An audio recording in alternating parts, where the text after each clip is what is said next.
You are listening to Mining Stock Education, where you'll learn from the top leaders in the natural resource sector and uncover quality mining investment opportunities. Thanks for tuning in to Mining Stock Education. I am your host, Bill Powers. Joining me today is Keith Weiner. He is the CEO of Monetary Metals. Website is monetary-metals.com. He is an Austrian economist and a sound money advocate. It's been 2 years since I spoke with you, Keith, but welcome back onto the show. Thanks, Bill, and thanks for having me again. Yes, absolutely. And I follow you on Twitter, and I'm always intrigued by your thought-provoking tweets that are actually against the grain of the way a lot of gold bugs think. So I guess I'll start the conversation there. What are some of the things that you think gold proponents, or gold bugs as we call them, are getting wrong?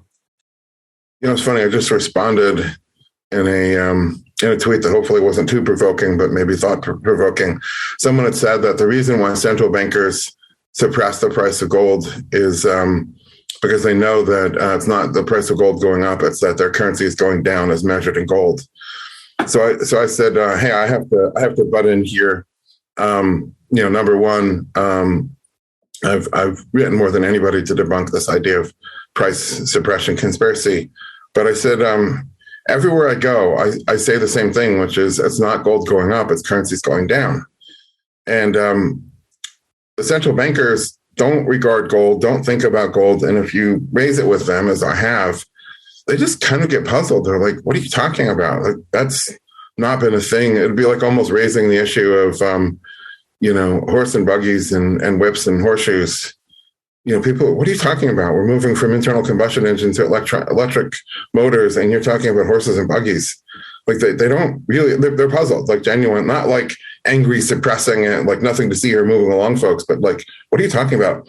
But I said, I always say the same thing. You'll know that the tide is turning towards regarding gold as money and as people thinking about dollars and other currencies falling in terms of gold. The very first group to follow that paradigm will be the gold bugs. When you'll know that this is happening when they stop, first of all, fretting about the suppressed price of gold, and stop thinking about the value of their gold in dollar terms. I have $10,000 worth of gold. They'll say, well, I have this many ounces of gold. And we're not there yet. I think we'll get there. But the world isn't wired that way right now. What about inflation? You're not necessarily on the inflation to the moon crowd, are you? Yeah. So the first thing I think you have to do with inflation is break it down. You know, Milton Friedman famously said, inflation is always and everywhere monetary. And the first thing you have to do is this is not true.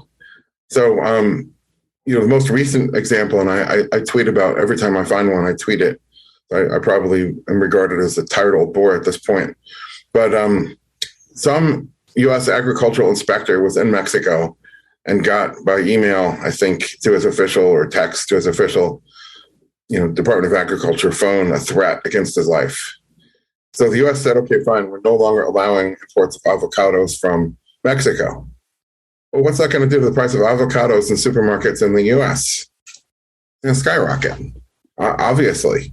Now, I don't know if avocado was included in the CPI or not. I presume not. But it's a perfect example. That price is going to skyrocket. Everyone who sees that is going to say, wait, avocados, when Trump was president, were only, $1.50, and now they're $5. Look at all this inflation under Biden and the Fed. Maybe Biden gets some of the blame because it's his Department of Agriculture that restricted imports, but it's not a monetary phenomenon. Clearly, it just created a artificial scarcity, and that's it. So then I've written about chicken, and everyone says the price of chicken is going up. The price of chicken is going up and it's going down at the same time, depending on where you look in the market. And so what's really going on is the COVID rules have made it impossible for the meatpacking plants to stay fully staffed. If one person has to be out for a COVID quarantine, maybe his kid is in a class and somebody had COVID there, whatever, maybe the whole department has to be sent home, and they just can't stay staffed. So what that means is they have less capacity, so they're buying fewer birds from the farmers. Buying fewer birds means the farmers are getting paid less per bird because there's an overabundance of birds at that level. And the farmers are taking it on the chin, obviously financially, because they have to destroy those birds or whatever they do. Regulation generally prevents an end run around the legally privileged middleman. I don't think those farmers can just set up a way to sell direct to consumer. And the consumers are paying more for chicken at the same time because there's less output. So most people would consider this to be inflation, look at the price of food skyrocketing. Well, it's actually a decrease in coordination in the economy created by regulation, not inflation. And so my final point on that is falling interest rates incentivizes increased production capacity. That is, every business that's building a business case for why they should borrow more money to expand is always stuck on, well, it doesn't make sense. Every time you cut the rate of interest, the marginal business case to expand suddenly clicks into place, the spreadsheet turns green, and then everybody from the hamburger joint to the farmer to the miner says, oh, we'll borrow more and expand. And so I don't think the cure for higher prices is going to be higher interest rates. And I don't think most of what we're seeing is monetary in origin anyways. I think But the last 2 years, you would agree, though, have been extraordinary in terms of what the powers that be have done monetary with the amount of money they printed, the monetizing of the debt. I mean, this is unprecedented. So how can you say it's not impacting inflation, or is it minimally impacting inflation in your view? Well, the same thing happened post 2008. And at that time, it was unprecedented. Of course, what they're doing today makes 2008 look like a little barely noticeable speed bump compared to the mountain of what they've done today. But there's a couple of arguments. One, when a bank has $1 billion worth of treasury bonds and the Fed buys the treasury bonds off the bank and gives the banks reserves, that does not increase anybody's spending power. Whether they do it $1 billion or $10 billion or $1 trillion, that doesn't really change anything. My argument is that one shouldn't pay attention to quantity of dollars, which is called quantity of money, but the dollar isn't money anyway. But one should pay attention to the interest rate, because the interest rate is somebody's incentive. If I say to somebody, would you increase your spending tomorrow if you read somewhere that the quantity of money went up? I mean, that's not something that impacts people. How would anybody even know what the quantity is unless they studied it? But if you ask people, what decision would you make differently if your bank came back to you with the same offer to lend you money, but now at a new lower interest rate? Everybody's an answer to that. So the interest rate's the incentive. And the falling interest rate means an increased incentive to increase production capacity, which means increased supply, which generally means falling prices, which has been the trend since 1981. Countered by ever-rising what I call useless ingredients, which are regulatory mandates to put in, let's say, ethanol into gasoline, which adds a real cost. Useless ingredients, people know about ethanol and gasoline, although I'm not sure the CPI takes it into account. Usually useless ingredients are something that, number one, the customer doesn't value at all. That's why the regulators have to force it. If people valued it, they would demand it, and the market would provide it. Number two, usually the consumer is not even aware of what goes into all of these things. And so they just look at it and say the price went up, it has to be monetary. And I've been arguing for many, many years, it just isn't. The monetary force is falling interest rates means, a tendency to falling prices, or at least soft prices, mitigated by, more and more and more regulation. Now, post-COVID, we've had lockdown, and then what I call lockdown whiplash. We've had, since pre-COVID, an increasing global megatrend towards trade war, not just tariffs, but more broadly distrust other jurisdictions, and onshoring, process, all of which has real costs. And then finally, green energy restrictions. So I've written about in the UK, for example, they passed two laws, one that bans domestic fracking for natural gas, and the other that forces all the domestic heavy industry and power plants to switch from coal and oil to natural gas, which can no longer be produced domestically. Then you mix into that the logistics nightmare and the shipping nightmare of the lockdown whiplash, and people can't ship Christmas tree ornaments from Shanghai to the US, and they can't ship natural gas. Everything is just getting all hung up in this, fiasco. And it's a perfect storm And suddenly you see the price of natural gas, I think, was up 8 times or something in the UK. And people will say, well, the Bank of England is printing too much. To which I would say, is this really printing? Is this something else? What about commodities in general? I've had guests on the show that say we're facing a commodity bull market and one for the ages, or one for our lifetime at least. But it sounds like you might not think that. Could you share a little bit about your expectation regarding the theme of a general commodities bull market? If we were to return to the dynamic of the 1960s and especially 1970s, and that was a dynamic. So I think of things as dynamics. A static snapshot just doesn't really, like, what's the quantity of money? It's a static number. And I just don't think you can really understand a system that's in motion that way. So in the 1970s, you had rising interest rates and rising prices. And not only is there mutual positive feedback between the two, but there's a ratchet effect. And so to make a really long story really short, I'll try to essentialize this in a minute. When people's time preference is violated, so time preference is something that's built into human nature. The central bank can manipulate the interest rate, but they can't manipulate human nature, not nearly as much as they might like to think they could. So they push the market rate of interest below time preference. The people react to that by hoarding. Consumers begin by hoarding finished goods. So I'm just old enough to remember in the late 1970s, we'd go to the supermarket and my parents would, tuna fish was, let's say, on sale. They'd buy 100 cans of tuna fish or something like that.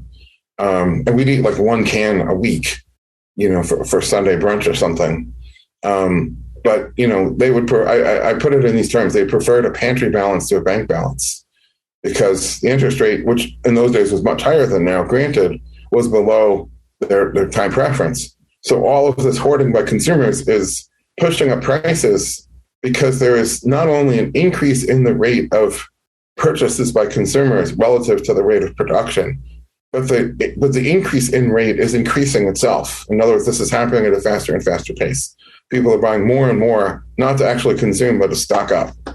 And I knew people that were stocking up on, paper towels and facial tissues, toilet paper, detergent, everything that didn't really spoil or didn't spoil quickly. People bought huge amounts of this stuff. Now, once industry recognizes this, they get in on the act, and then they begin to hoard everything from raw materials, partially completed work in progress, and warehouses are stacking up with all this stuff. The difference between corporations and consumers is corporations are selling bonds to finance all of this inventory. So then that selling of the bond is pushing down the bond price, which is, of course, pushing up the interest rate. The bond price and the interest rate are a strict, it's a seesaw, it's a strict inverse. And so corporations are pushing up interest rates and chasing them up. So normally you think of like a higher price as a cure for higher prices, you get less demand. But in this perverse cycle that's ultimately a government distortion, a central bank, madness, you get corporations chasing the interest rate all the way up to absurd levels, as we saw by the end of the 1970s, in order to raise cash to chase commodities up to absurd levels. And the more that prices went up, the more this trade went on. And it's because interest was below time preference. Now, consumers can see that everything is skyrocketing, and so their time preference increases. And so, yes, the interest rate is up, but so is time preference. And so that spread remains inverted. That time preference is below interest, and it should be the other way around. And so this is a ratchet and a positive feedback loop that keeps iterating. It eventually breaks. The guy that happened to be standing there as the wizard behind the curtain was Paul Volcker, happened to be standing there when this finally broke. Interest rate had risen so high, it finally got above marginal time preference. Perhaps just as importantly is that commodities have a diminishing marginal utility. The more copper you have, let alone wheat or corn, the less that the next unit is worth to you. And we've filled every possible warehouse to the gills with this stuff. And so eventually, interest gets above time preference. Commodities stack up to the point where the liquidations have to begin. And then finally, the interest rate is not only above time preference, it's also above marginal return on capital. You cannot borrow money at 20% for a business that generates 15% return on capital.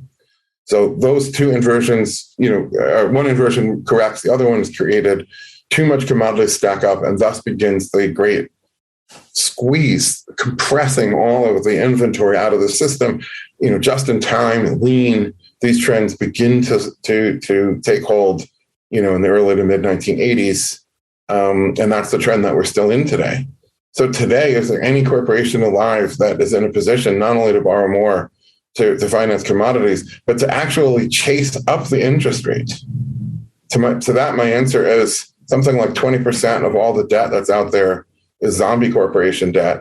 A zombie being defined as their profits are less than their interest expense.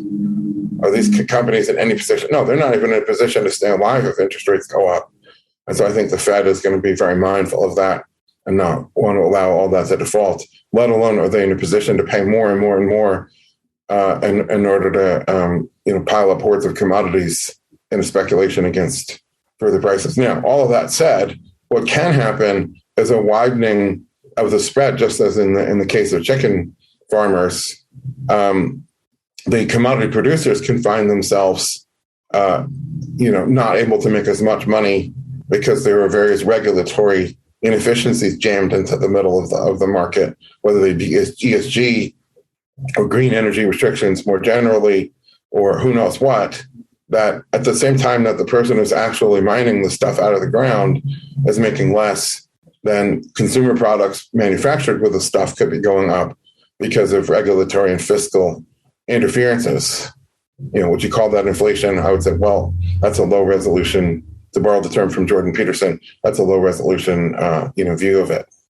Keith, since you're clearly a libertarian, what's your perspective on the whole carbon offset market? I would assume you're not a proponent of it. Well, first of all, as a scientist, I just look at it and say, the Earth has been far warmer in history than it is now. At the time, not too long ago, they were growing good wine grapes in England. It's quite a bit warmer. So number one, I don't think there's a catastrophe anyways. Number two, I'm not a big fan of government interference. And in a way, the worst kind of government interference is one where they set up something that, to all superficial appearances, looks to be a market. It's like these make work jobs programs where they call it workfare rather than welfare. It gives it the appearance of a legitimate job, except as somebody being paid to do something useless. Or in this case, it's a market where people are buying and selling some sort of credits, which are artificial government, whatever's. I'm trying to remember who wrote about this. It might have been Doomberg wrote about the carbon offset credit market in Europe and how, it allows a player like Russia to just absolutely put the squeeze on European industry by bidding up these credits, taking them out of corporate hands and forcing everybody back to the, horsepower age. No, I'm not a big fan of that. There's also the voluntary market too, right? Not just the sovereign market where the governments top down impose it, but there's also corporations just wanting to fill ESG goals to where they will buy these offsets too. How much of that is really voluntary and how much of that is like the IRS saying that compliance with paying your taxes is 90% voluntary? Yeah, most people don't force the government to show up at their house with machine guns. Most people will pay their tax not needing to go that far because they know that it would if they were to push it. How many investors are buying ESG because they feel regulatory pressures on them, whether they're pension fund managers or banks or whatever? If you're in that space, are you in a position to say, I'm not doing ESG? I question that. Okay, so Keith, we're talking about these issues. As an investor, I know you're a Ron Paul fan, and I like Ron Paul. I like his son, Rand Paul, too. But one of my critiques of Ron Paul is that perhaps he was too pure in his ideology, that he couldn't functionally get done politically at least a fraction of what he stood for and would leave the world a better place. That's one of my critiques. I mean, do you think that's a fair critique? And as an investor, when it comes to ESG and these things, whether we believe in it or not, we have to factor it into our investment decisions. And what would be your take there as well? Well, I think the political question, there's a pretty simple answer, which is ultimately it's not the job of the politicians to try to change the hearts and minds, to overuse an overused expression. The voters want what they want. And to the extent that you're a politician who's selling them what they want, you get elected. To the extent that you're trying to change what they want, you have an uphill battle, which I think is what you're referring to, that he faced. As ultimately they're just not in a position. The culture is going to change. If the culture changes, it's going to be the philosophy professors, the journalism professors, the theater and film school professors. It's the people that are training the ones that are going out there and teaching and teaching and preaching and giving the culture the body of ideas that we just take for granted today. And you're right. I mean, as a politician, you have to just live within that framework, whether you like it or not. And the same thing as an investor. You can only look around and say, what's the best return for my money? And, if that's going to be an increasingly ESG world, which it probably is, you have to take that into account. There's no, if you see a company that's not ESG, you have to evaluate, are its returns going to be higher? Well, all else being equal, they probably would be. But what kinds of government and NGO pressures are going to bear down on that company? Will the profits be higher in the end if they take that recalcitrant view? I don't have any answers to those questions. I can only raise them. That's why every mining company has to, they have to be looking at this, because they have to know that behind that, allegedly voluntary compliance with this is there's a velvet glove, but inside that velvet glove is an iron fist. And, you're going to get smacked by that iron fist if you don't take some at least minimal steps to move in that direction. I'd like to get your thoughts on gold before you leave. Last year, Monetary Metals went on record expecting higher gold and silver prices. That didn't happen. In fact, in your own self-assessment, you graded yourself a D on that forecast. And something I struggled with last year was a lot of just people I converse with that don't follow the markets closely, but can see that prices are going up, up, and up. And they have at least the basic understanding that gold usually goes up when there's inflation, because it should be a store of purchasing power. And they would say, well, why isn't gold going up if everything else is going up? So that your expectation was gold was going to go up last year. It didn't. What's the diagnosis of what you got wrong there? So I guess in a very general sense, Adam Smith said there's a great deal of ruin in a nation. So you look at, the position that the Fed is in and what they're going to have to do. And so, okay, that's coming. And it takes, things take longer to play out than, once you've come to the conclusion, you expect it to happen, if not tomorrow morning, certainly by next Monday. And things take longer than that. But what I saw last year and what I see this year even more powerfully is that, the incentives to continue to be a creditor. So to own a dollar means to be a creditor to the government. There is no way not to be a creditor and yet own what people call money or money balance. So I thought, okay, there's an increasing incentive not to be. But, at the same time that the prices are rising, which, as I've said, they're not rising due to monetary forces, the price of gold isn't going to go up because we've put an embargo on Mexican avocados. We doubled the tariff on Canadian lumber, or because we blocked a pipeline from the American Midwest where they're fracking for natural gas to New England at the same time that we blocked a electric transmission power line from Hydro-Quebec to New England. So we have all sorts of things that are driving prices up, which people are really feeling, but they're not monetary, and gold isn't going to respond to that. Where I think we're at now, so we said, okay, we'll take a D for that. Our 10-year record, we did pretty well. Last year was not one of our good years for making a prediction. This year, I said, this is the hardest year ever to try to make a prediction because we stand at this fork in the road.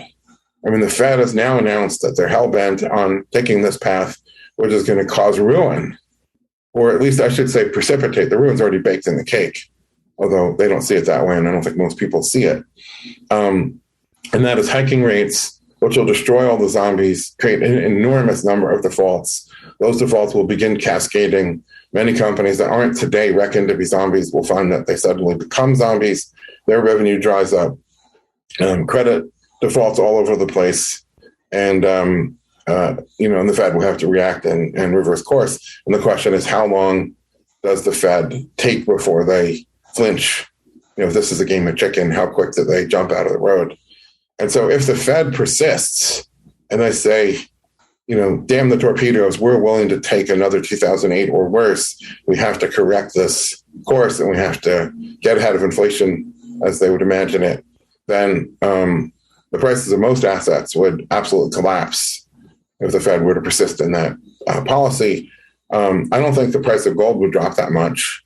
That's certainly not a bullish case, at least not initially. However, I think the Fed is going to flinch. As I said in 2015, the last time that everyone, at number one, the story was inflation, and number two, the Fed said we're going to hike rates. I said, well, if they hike them, they won't hike them for very, very high, and they won't be able to hold it for very long.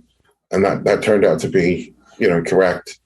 So if the Fed flinches, then I think there is a very bullish case for gold once the market says, oh, the Fed has completely put their tail between their legs and they've come, whining back to their cage for another biscuit. Then I think a lot of people will come to gold, first-time buyers, as there were in 2008, 2009, as there were post-COVID. There'll be another crop of first-time buyers that say, I just got to get my hands on some of this because, I don't know how the monetary system is going to play itself out. I don't have a PhD in economics, but surely this can't be good. Like something bad is going to happen here. If I had a little bit of gold in my portfolio, maybe that'll, protect me. And that's what people said, obviously, 2008 and 2020. And I think something like that is likely to come. And it depends on which way we go, past this fork. So my crystal ball when it comes to predicting, political outcomes is no better than anybody else's. I can only look at the monetary system and say this causes this, but how Jay Powell's going to react, how Biden's going to react, I'll know better than any other pundit, probably not as good as any. Keith, your website is monetary-metals.com. Remind listeners what they'll find there. So we are a company that offers a way for people to earn interest on their gold paid in gold. So a gold fixed income program. We do that by leasing gold to jewelers and refiners and mints and bullion dealers and others in the space, and also by lending it to mining companies. The benefit to the investors, you're getting a yield on real money, not subject to the Fed's debasement. The Fed states its policy intention is 2% debasement per year. So if you earn 2% in a bank account, which you can't, the Fed is taking it away anyways.